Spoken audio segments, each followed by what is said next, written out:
Welcome to the Israel Daily News Podcast. I'm your host, Shanna Fold, and I'm here to get you caught up quickly.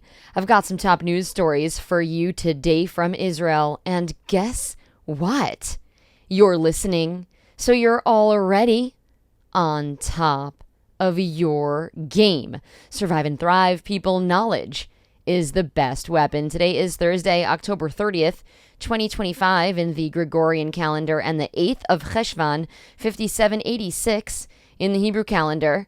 Today's podcast is our end of week podcast. I'm recording to you from Tel Aviv.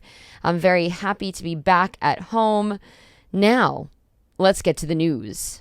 Israel is receiving the remains of 2 hostages after Hamas claimed that it uncovered remains of 2 hostage bodies on Tuesday evening. The 2 caskets so far have been handed over to the IDF troops in Gaza by the Red Cross after being transferred from Hamas in central Gaza. The military says the caskets will be inspected, draped in Israeli flags, and honored in a brief ceremony led by a military rabbi. The remains will then be taken to the Abu Kabir Forensic Institute in Tel Aviv for identification. We are all waiting with bated breath. As you know, there was an issue in which one of our hostage bodies that we were expecting to get back was actually additional remains from a previous hostage body that we received, and there was a whole incident where Hamas was captured on IDF drone video digging and burying the remains to make it look like they were digging up a fresh body. So we're all waiting here. We have some disturbing news about a young man in Israel. On Thursday, Orthodox protesters took to the streets to fight against the IDF draft, which orders Orthodox Jews to enter the military. This is relatively new, by the way. Israel did not mandate this in the past. During these protests, a 15-year-old boy died after falling from an unfinished high-rise building that he had climbed with other demonstrators. Magen David Adom medics and police arrived to the scene to escort his body away from the area. Protesters also clashed with reporters who were covering the event. Our hearts go out to the parents of this young man who must be devastated right now that their 15-year-old son went out to demonstrate and did not make it home. An Israeli airstrike occurred on Tuesday after armed Palestinians opened fire on Israeli troops in Rafah. A 37-year-old reservist named Master Sergeant Yona Ephraim Feldbaum was killed along with 2 other soldiers during this incident. And yes, this happened after the ceasefire. The other 2 names don't seem to have been published just yet. Ephraim leaves behind a wife and 5 children. The Hamas-run Gaza Health Ministry said 104 people were killed in the retaliatory strike, including 46 children and 20 women. The IDF says 26 targets were hit, with 9 of them being from Hamas and others involved in the Palestinian Islamic Jihad or other terror groups that have been involved in rocket production. The ceasefire is still officially underway. A Palestinian terrorist freed in the hostage agreement earlier in 2025, so this year, has been rearrested on suspicion of production and distribution of explosives. He was originally arrested in 2024 after being caught with 25 explosives, which he had manufactured and distributed to various terrorist organizations. On Wednesday night, Jerusalem Border Police and Yehuda Border Patrol, along with Border Police dogs, raided his home and had him arrested for questioning. Since the Israel-Hamas war began, dozens of suspects have been arrested for committing and planning acts of terror and incitement and support for terrorism. Israel has an awareness war room, as it's called, which operates on a daily basis, looking to identify and locate people who are inciting and supporting terrorism, both in public spaces and online. So this is the result of those efforts. A special thanks goes out to our partner, Bernie News Network, or BNN, for providing great intel for us here at the Israel Daily News.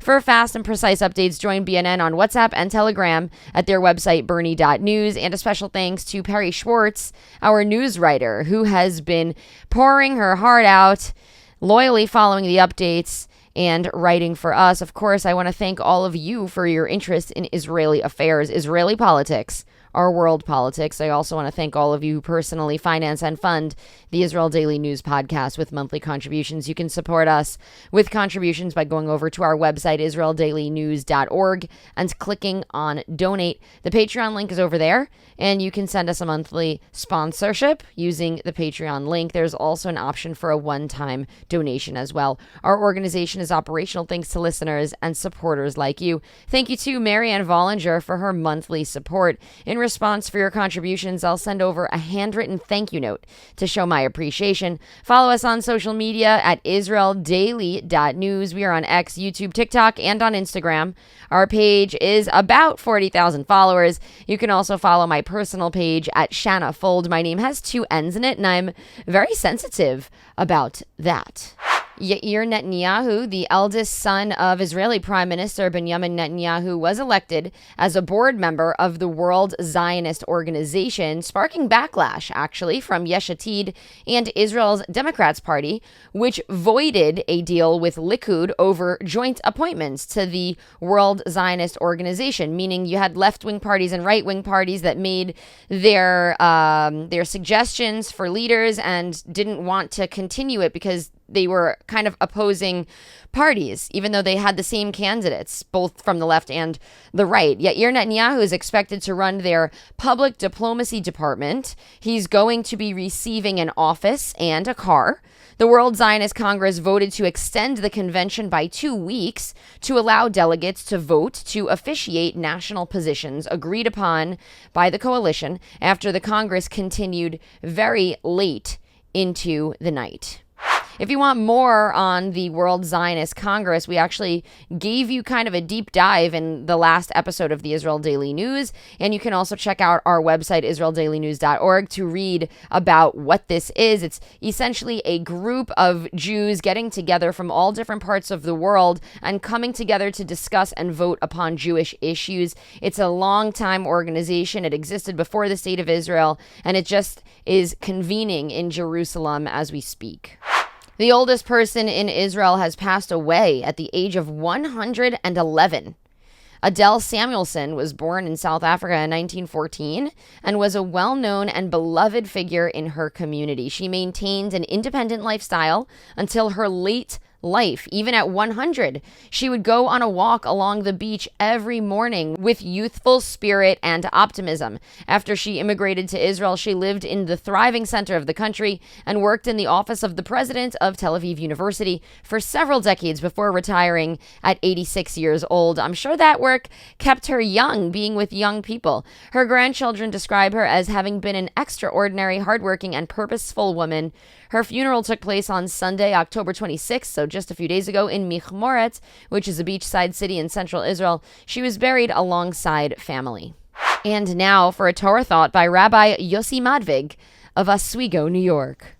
In this week's Haftorah, the prophet Isaiah says, "But as for you, Israel, my servant Jacob, whom I have chosen, the offspring of Abraham who loved me." Now, there are many verses in the Torah that describe how Abraham feared God. But here, the prophet is focusing on Abraham's love of God. And in fact, the Talmud uses this verse to show that serving God out of love is superior to serving God out of fear. Now, when you first think about it, you might think, well, if you're serving God out of fear, you might actually be more motivated to serve God, right? You are scared that maybe something will happen. You're very careful to do all the mitzvot, all the commandments carefully because you have this sort of fear or awe of God. Whereas, out of love, you'd be like, yeah, I would like to. I love God, but, we'll have to see how it goes. But the truth is that when you are searching for truth, because you love truth for its own sake, that is the only motivation that's really pure, and it's going to ensure that you're going to end up with the truth, right? If you're just doing it out of fear of falsehood, then you could become contaminated with other sorts of fears. Maybe just one example is that, if you have these previously held beliefs and you're just afraid of falsehood, you're afraid to find out that maybe what you think is not true. And so you're not going to look as deeply. Whereas if you're just pursuing truth, then you're going to look for truth come what may, even if it is going to contradict what you previously held. There is a famous quote from C.S. Lewis that I really like, that if you're looking for truth, you may find comfort in the end. But if you're looking for comfort, then you will get neither comfort or truth, only soft soap and wishful thinking, and in the end, despair.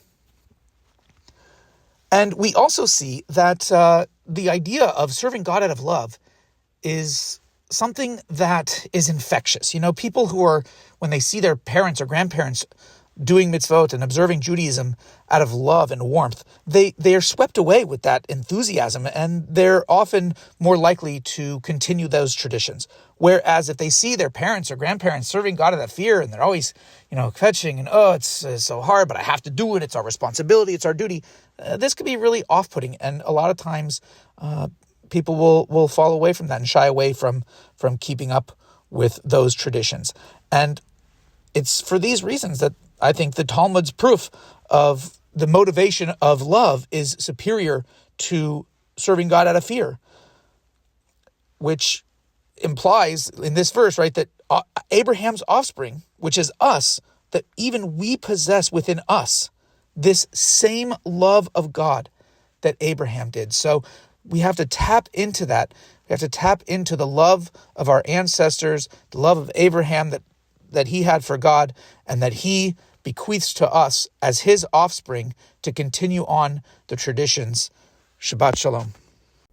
I liked that Torah thought. I think that it's important to approach things from a place of love, fun, and joy, as opposed to a place of fear. Do you agree?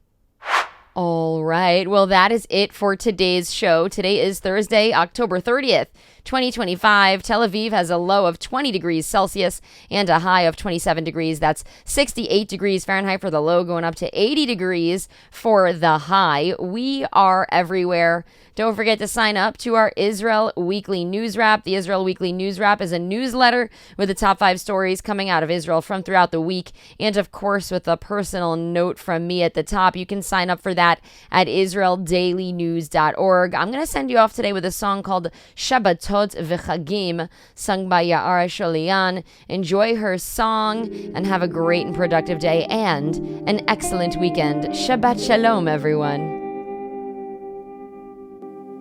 עכשיו אתה בבית, עכשיו אתה שם,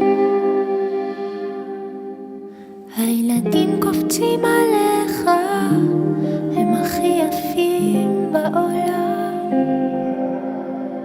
אתה נמס פורס ידיים, אתה מאושר ממש, ועוד מעט תקרא סיפור מהספר החדש. איש משפחה למופת, אתה אבא מושלם, בסוף אתה תמיד חוזר, לא עוזב לעולם.